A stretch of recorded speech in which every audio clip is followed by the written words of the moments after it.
국내에서 중앙재난안전대책본부는 오늘도 대책회의를 이어가고 있습니다. 현지 수색 상황과 수사 상황 등을 점검하고 추가 지원 조치 등을 논의할 전망인데요. 취재기자 연결해 보겠습니다. 한현희 기자. 네, 외교부입니다. 예. 자, 오늘이 네 번째 대책회의인데 어떤 부분에 대해서 주로 논의를 하게 될까요?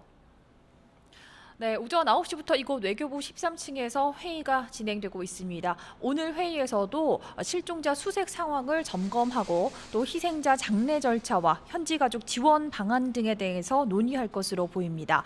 강경화 장관이 중앙재난안전대책본부장을 맡고 있는데 사고 직후 현장 대응 지휘를 위해서 헝가리를 방문했다가 어제 귀국한 만큼 본부장 주재로 대책회의가 열리는 건 오늘이 처음입니다. 행정안전부와 소방청, 국방부, 경찰청 등 관계기관 담당자들을 화상으로 연결했고 회의 시작 전 희생자를 위한 묵념의 시간이 있었습니다. 강 장관은 오늘 회의 모두 발언에서 수색과 인양 과정에 진전이 없어서 너무 안타깝고 비통한 심정이라고 밝혔습니다.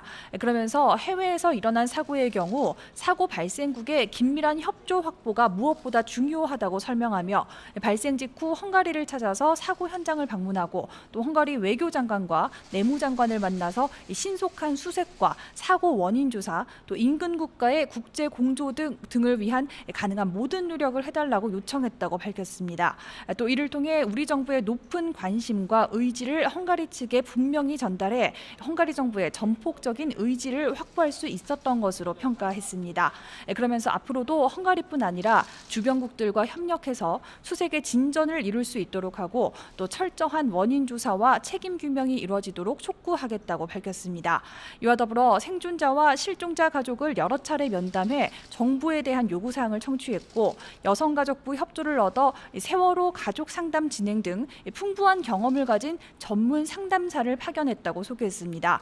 또 실종자 가족이 정확한 정보를 제공받을 수 있는 채널을 구축하고 체류에 불편함이 없도록 여행사와 협조해서 가능한 모든 지원을 할 예정이라고 밝혔습니다.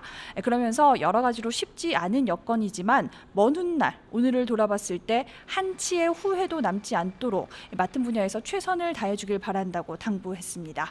지금까지 외교부에서 YTN 한현입니다.